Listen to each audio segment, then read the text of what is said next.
जय हिंद दोस्तों, आज के इस नए वीडियो में आप सबका हार्दिक स्वागत है। दोस्तों, आज की इस वीडियो में हम लोग देखेंगे करंट अफेयर्स 2023 के महत्वपूर्ण सवालों को, क्योंकि आपके सभी परीक्षाओं के लिए यहाँ से सवाल ज़रूर देखने को मिलेगा।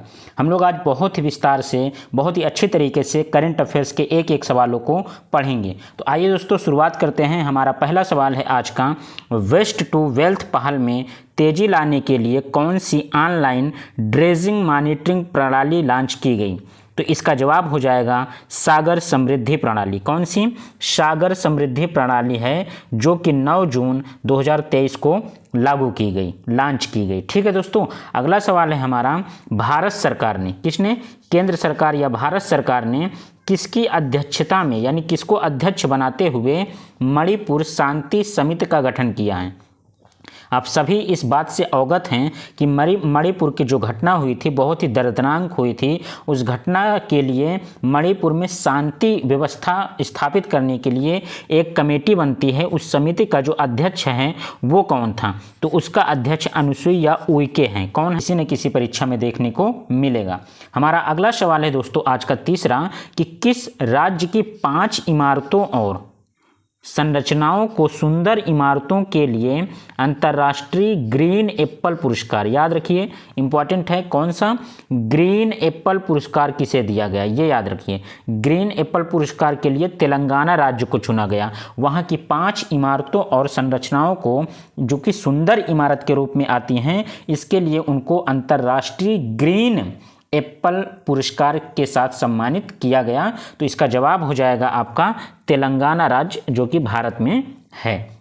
अगला है दोस्तों, कर्नाटक के नए मुख्यमंत्री कौन बने? ये तो आप सभी जानते हैं कि कर्नाटक के नए मुख्यमंत्री जो कि 20 जून 2023 को शपथ लेते हैं वो हैं सिद्धारमैया। कौन है? सिद्धारमैया हैं। इसके बाद हम लोग देखेंगे कि कर्नाटक के उप मुख्यमंत्री, ये भी इम्पॉर्टेंट क्योंकि इन लोगों का नाम बहुत ही चर्चित था, मुख्यमंत्री और उप मुख्यमंत्री। तो कर्नाटक के मुख्यमंत्री तो आप समझ गए हैं सिद्धारमैया हैं, लेकिन कर्नाटक के उप मुख्यमंत्री की बात करें तो DK शिव कुमार को बनाया गया। किनको? DK शिव कुमार को। और ये सभी लोग क्या हैं? ये सभी लोग कांग्रेस पार्टी के नेता हैं, प्रधान मुख्यमंत्री और उप मुख्यमंत्री। इसके बाद अगला सवाल देखते हैं, किस राज्य का उच्च न्यायालय, क्या कह रहा है कि किस राज्य का हाई कोर्ट क्षेत्रीय भाषा में निर्णय प्रकाशित करने वाला भारत का पहला उच्च न्यायालय बन गया? बहुत ही इंपॉर्टेंट सवाल है, बहुत ही ज़्यादा इंपॉर्टेंट सवाल है ये, कि भारत का ऐसा कौन सा राज्य है, कौन से राज्य का हाई कोर्ट है जो क्षेत्रीय भाषा में निर्णय प्रकाशित कर रहा है? तो उसका जवाब हो जाएगा केरल राज्य। केरल राज्य अपने आप में बहुत ही इम्पॉर्टेंट राज्य हैं, क्योंकि यहाँ पे सारी चीज़ें सबसे पहले होती हैं और सबसे शिक्षित प्रदेश केरल ही है। इसके बाद हमारा अगला सवाल है कि 22वें विधि आयोग के अध्यक्ष कौन है? कौन? 22वें विधि आयोग के अध्यक्ष कौन है? तो इसका जवाब हो जाएगा सेवानिवृत्त न्यायमूर्ति, यानी रिटायर्ड न्यायमूर्ति जस्टिस ऋतुराज अवस्थी। ऋतुराज अवस्थी जी को 22वें विधि आयोग का अध्यक्ष बनाया गया है 2023 में, याद रखिएगा इस पॉइंट को। अगला सवाल देखते हैं कि केंद्र सरकार के द्वारा राष्ट्रपति भवन के मुगल गार्डन का नाम बदलकर क्या कर दिया गया है? तो आप सभी जानते हैं कि राष्ट्रपति भवन में जो मुगल गार्डन था उसका नाम बदल गया और उसका नाम बदल करके अमृत उद्यान कर दिया गया। क्या कर दिया गया? अमृत उद्यान। ठीक है साथियों, इंपॉर्टेंट, ये सारे के सारे फैक्ट इंपॉर्टेंट है। आप किसी भी प्रकार की परीक्षा देंगे आपको यहाँ से सवाल जरूर देखने को मिलेगा। अगला सवाल हम लोग देखते हैं जो कि इंपॉर्टेंट है। क्या है कि स्वास्थ्य का अधिकार की गारंटी, किसकी गारंटी दे रहा है? रोजगार की नहीं, बल्कि स्वास्थ्य के अधिकार की गारंटी देने वाला भारत का पहला राज्य कौन बन गया? तो मार्च 2023 में राजस्थान की सरकार ने स्वास्थ्य के अधिकार की गारंटी दी है कि सबको क्या मिलेगा? स्वास्थ्य का अधिकार होगा। जैसे काम का अधिकार होता है वैसे स्वास्थ्य का अधिकार है। ठीक है दोस्तों। इसके बाद अगला सवाल है कि लगातार दूसरी बार, कितनी बार? लगातार दूसरी बार कहाँ के मुख्यमंत्री ने शपथ ग्रहण की है? तो मेघालय के मुख्यमंत्री, यानी पूछ रहा है कि लगातार दूसरी बार मेघालय के मुख्यमंत्री ने शपथ ग्रहण की है तो उनका नाम बताइए। तो वो हो जाएंगे कोनराड संगमा। कौन? कोनराड संगमा, जो कि इससे पहले भी ये क्या थे? ये मेघालय राज्य के मुख्यमंत्री थे और इस बार इन्होंने मार्च 2023 में भी क्या ली, शपथ ली है मुख्यमंत्री पद की। इसके बाद एक लेटेस्ट सवाल है जो कि बहुत इंपॉर्टेंट है। एमपी में जो मध्य प्रदेश में 53 जिले हो चुके हैं, कितने हो चुके हैं, 53 जिले हो चुके हैं। तो उसमें से सवाल पूछा जा रहा है कि जो लेटेस्ट जिला है, जो 53वां नंबर का डिस्ट्रिक्ट बना है, जिला बना है 4 मार्च 2023 को, उसका नाम क्या है? तो उसका नाम हो जाएगा आपका मऊगंज। क्या हो जाएगा? मऊगंज हो जाएगा। बहुत इंपॉर्टेंट है एमपी के लिए और इसके साथ साथ किसी भी प्रकार की परीक्षा के लिए। अगला सवाल देखते हैं कि किस राज्य ने गर्मियों में पानी की कमी से निपटने के लिए, गर्मियों में जो पानी का कमी होती है उससे निपटने के लिए पहली बार बजट, कौन सा बजट? जल बजट प्रस्तुत किया है। तो ये आप जानते हैं ये केरल राज्य की सरकार है। कहाँ की सरकार है? केरल राज्य की सरकार है, जिन्होंने अपने राज्य में जल बजट प्रस्तुत किया है 17 अप्रैल 2023 को। ठीक है साथियों, अगला देखते हैं सवाल। भारत सरकार या भारत निर्वाचन आयोग द्वारा, जो निर्वाचन आयोग है भारत सरकार का, उसके द्वारा 10 अप्रैल 2023 को किस पार्टी को राष्ट्रीय पार्टी का दर्जा मिला है? किस पार्टी को राष्ट्रीय पार्टी का दर्जा मिला है? तो आप सभी जानते हैं आपकी पार्टी। किसकी पार्टी? आपकी पार्टी, जिसे बोलते हैं आम आदमी पार्टी। आम आदमी पार्टी को 10 अप्रैल 2023 को निर्वाचन आयोग ने एक राष्ट्रीय पार्टी घोषित कर दिया। अब भारत में टोटल देश में अब कुल कितनी राष्ट्रीय पार्टियां बन गई हैं? तो उनकी संख्या हो जाएगी आपके पास 6। कितनी हो जाएगी? 6 राष्ट्रीय पार्टियां भारत में हो चुकी हैं। अगला सवाल है दोस्तों कि केंद्रीय कानून मंत्री, कौन?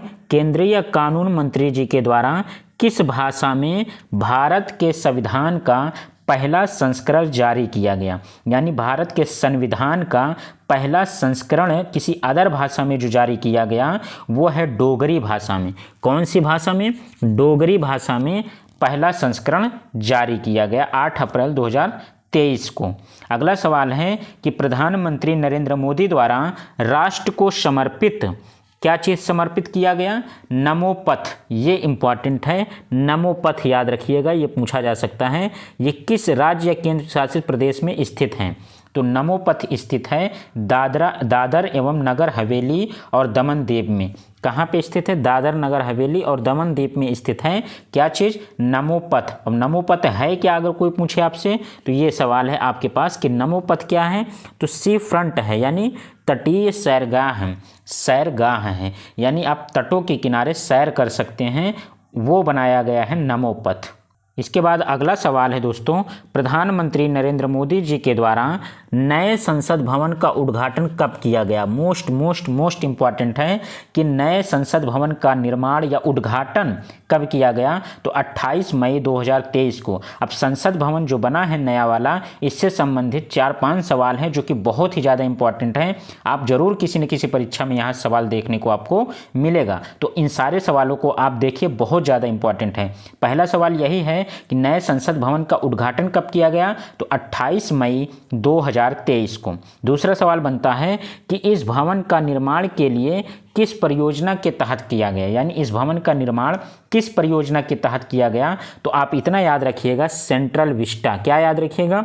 सेंट्रल विस्टा पुनर्विकास परियोजना। तो सेंट्रल विस्टा परियोजना के तहत नए संसद भवन का क्या किया गया है? निर्माण किया गया है। ठीक है दोस्तों, अगला है कि इस नए भवन में लोकसभा और राज्यसभा के लिए कुल कितनी सीटें हैं? मोस्ट इंपॉर्टेंट, ये सारे के सारे सवाल आपकी जरूर परीक्षा में देखने को मिलेंगे कि लोकसभा के लिए 888 सीटें हैं। नए संसद भवन में लोकसभा के लिए, जिसको हम लोग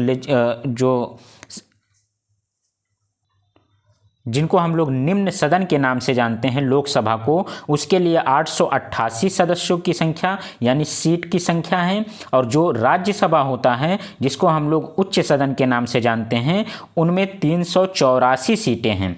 टोटल मिलाकर के नए संसद भवन में 1272 कितनी 1272 सीट बनाई गई हैं, यानी 1272 सांसदों के लिए नया संसद भवन तैयार हुआ है। बहुत इंपॉर्टेंट है, आप याद रखिएगा। इसे आप जनरल भी याद रख सकते हैं कि 888 सीट जो है लोकसभा के लिए, और राज्यसभा के लिए 384 सीटें हैं। टोटल मिलाते हैं तो 1272 सीटें हैं, जो कि नए संसद भवन सेंट्रल विस्टा जिसके नाम से जो बनाया गया है वहाँ पे हैं। इसके बाद अगला सवाल है दोस्तों कि जो नया संसद भवन बना है उस संसद भवन का जो लोकसभा भवन है, लोकसभा वाला यानी निम्न सदन वाला जो भवन है, उसको किस पर डिजाइन किया गया है, किस विषय पर उसको डिजाइन किया गया है? तो राष्ट्रीय पक्षी मयूर, जो अपने देश का राष्ट्रीय पक्षी मोर है, तो मोर या मयूर के डिज़ाइन पर उसको क्या किया गया है, बनाया गया है लोकसभा को। और राज्यसभा की बात करें कि राज्यसभा को किस विषय पर डिज़ाइन किया गया है, तो राष्ट्रीय फूल कमल के डिज़ाइन पर इसको क्या किया गया है, डिज़ाइन किया गया है राज्यसभा को। याद रखिएगा 3-4 सवाल आपके सामने हैं। पहला सवाल है कि प्रधानमंत्री नरेंद्र मोदी ने नए संसद भवन का उद्घाटन किया 28 मई 2023 को। किस योजना के तहत, किस परियोजना के तहत? तो आप बताएंगे सेंट्रल विस्टा की परियोजना के तहत। पूछेंगे कि लोकसभा और राज्यसभा में कुल कितनी सीटें हैं, तो आप बताएंगे 1272। लोकसभा में अलग से पूछेगा तो आप क्या बताएंगे? लोकसभा के लिए पूछेगा तो आप बताएंगे 888, राज्यसभा के लिए पूछेंगे तो 384 सीटें हैं। इसके बाद लोकसभा को किस डिजाइन पर किया गया, तो राष्ट्रीय जो। इसके बाद अगला सवाल है दोस्तों कि इसी संसद भवन के ऐतिहासिक राजदंड को एक महत्वपूर्ण स्थान पर रखा गया है। तो इस भवन में जो है एक राजदंड रखा गया है, उसका नाम क्या है? तो उसका नाम है सिंगोल। क्या नाम है दोस्तों?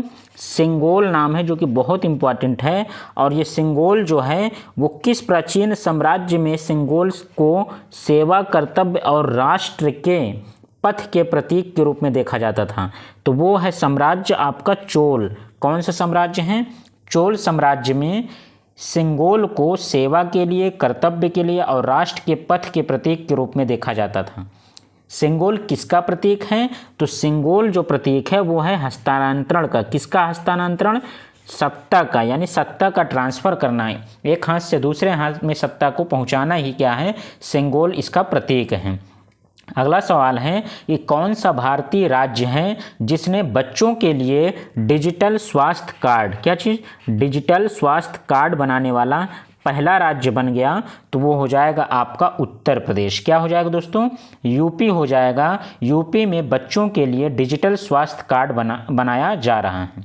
अगला सवाल है कि सक्षम लर्निंग मैनेजमेंट इंफॉर्मेशन सिस्टम का शुभारंभ किस मंत्रालय द्वारा किया गया है? किसका? सक्षम का। तो सक्षम का अभी हम लोग फुल फॉर्म देख लेंगे। और ये किस मंत्रालय के द्वारा जो है जारी किया गया है? तो वो है केंद्रीय स्वास्थ्य एवं परिवार कल्याण मंत्रालय। क्या है? केंद्रीय स्वास्थ्य एवं परिवार कल्याण मंत्रालय। तो आप सभी को सक्षम के बारे में जानकारी होनी चाहिए। हम लोग जानते हैं कि ये सक्षम का मतलब क्या है। तो सक्षम का फुल फॉर्म हो जाएगा stimulating advance knowledge for sustainable health management. क्या है? Sustainable health management. तो सक्षम का फुल फॉर्म भी याद रखिएगा। और ये केंद्रीय स्वास्थ्य एवं परिवार कल्याण मंत्रालय के द्वारा लागू किया गया है, जारी किया गया है। ठीक है दोस्तों, अगला सवाल देखते हैं। अगला सवाल है, हाल ही में किस भारतीय राज्य ने देश के पहले मरीना के निर्माण की घोषणा की है? तो ये कौन सा राज्य है? तो ये राज्य हो जाएगा आपका कर्नाटक। क्या हो जाएगा? कर्नाटक। मरीना का निर्माण किस जिले में किया जाएगा? तो कर्नाटक के उडुपी, कौन सा? उडुपी जो जिला है वहाँ पे किया जाएगा। अगला सवाल है, अरावली पर्वत श्रृंखला के आसपास के बफर क्षेत्र को हरित बनाने के लिए किस परियोजना का शुभारंभ किया गया है? किसके पास की बात कर रहा है? अरावली पर्वत श्रृंखला के पास की बात कर रहा है। तो इसका जवाब हो जाएगा अरावली ग्रीन वॉल परियोजना। क्या है? अरावली ग्रीन वॉल परियोजना। इसके तहत जो है अरावली पर्वत के पास बफर क्षेत्र को हरित बनाया जाएगा, हरा बनाया जाएगा। अगला सवाल है साथियों कि उत्तर प्रदेश में कहाँ पैसेंजर रोपवे की आधारशिला रखी गई? पैसेंजर रोपवे, इसकी आधारशिला बनारस में रखी गई। कहाँ? वाराणसी में रखी गई। वाराणसी कैंट स्टेशन से गौदौलिया, कहाँ पे? गोदौलिया में, वाराणसी कैंट स्टेशन से गोदौलिया तक पैसेंजर रोपवे की आधारशिला रखी गई 24 मार्च 2023 को। अगला सवाल है कि भारत सार्वजनिक यातायात के लिए रोपवे का इस्तेमाल करने वाला विश्व का कौन सा देश बन गया। तो ये इम्पॉर्टेंट है, याद रखिएगा। ये तीसरा देश है, क्योंकि बोलीविया और मैक्सिको दो देश हैं जहाँ पे पहले से ही सार्वजनिक यातायात के लिए, सभी लोगों के यातायात के लिए रोपवे का इस्तेमाल किया जाता था। अब इस प्रकार से भारत तीसरा देश बन गया है। अगला सवाल है कि विश्व में सबसे लंबे रेलवे प्लेटफार्म का अनावरण कहाँ किया गया। अभी तक आप सभी जानते हैं कि सबसे बड़ा प्लेटफार्म गोरखपुर था, लेकिन अब उसका नाम बदल करके क्या हो गया, अब बल्कि वो हो गया है आपका, कहाँ पे, वो हो गया है हुबली जंक्शन, हुबली धारवाड़ में, जिसे श्री सिद्धारूढ़ा स्वामी जी हुबली जंक्शन पर, जो कि आपका कहाँ पे है, ये है आपका हुबली पश्चिम बंगाल में। ठीक है। इस प्लेटफार्म की लंबाई की बात करें तो 1507 मीटर है। कितनी है? 1507 मीटर, अर्थात लगभग ये 1.5 किलोमीटर की लंबाई का प्लेटफार्म है। जो इससे पहले गोरखपुर का सबसे बड़ा प्लेटफार्म था, उसकी लंबाई लगभग 1300 मीटर थी। वहाँ से 200 मीटर एक्स्ट्रा ये हुबली जंक्शन पर बना है। ठीक है साथियों, तो ये रहा आपका आज का बहुत ही महत्वपूर्ण करंट अफेयर्स आपकी सभी परीक्षाओं के लिए। आप यहाँ जरूर देखेंगे कि आपकी परीक्षा में एक न एक सवाल यहाँ से देखने को मिला है। साथियों, ऐसे ही लगातार आपको इस चैनल पर वीडियो लगातार प्रोवाइड कराई जा रही है। आप यहाँ की कंटेंट को देखिए और लगेगा कि आपको हाँ कुछ अच्छा चीज़ मिल रहा है। अगर आपको चीज़ें पसंद आ रही हैं, वीडियो अच्छी लग रही हैं, तो एक लाइक करें, अपने दोस्तों तक शेयर करें। चैनल पर नए हैं तो सब्सक्राइब ज़रूर करें और एक बार शेयर ज़रूर करें। ठीक है दोस्तों, ताकि इस चैनल पे अधिक से अधिक लोग जुड़ सकें और हमारा मनोबल बढ़े और हम लोग और अच्छी अच्छी वीडियो आपके सामने लाते रहें। ऐसे ही हमारे वीडियो को देखते रहिए। बहुत बहुत धन्यवाद। Thank you so much. Best of luck.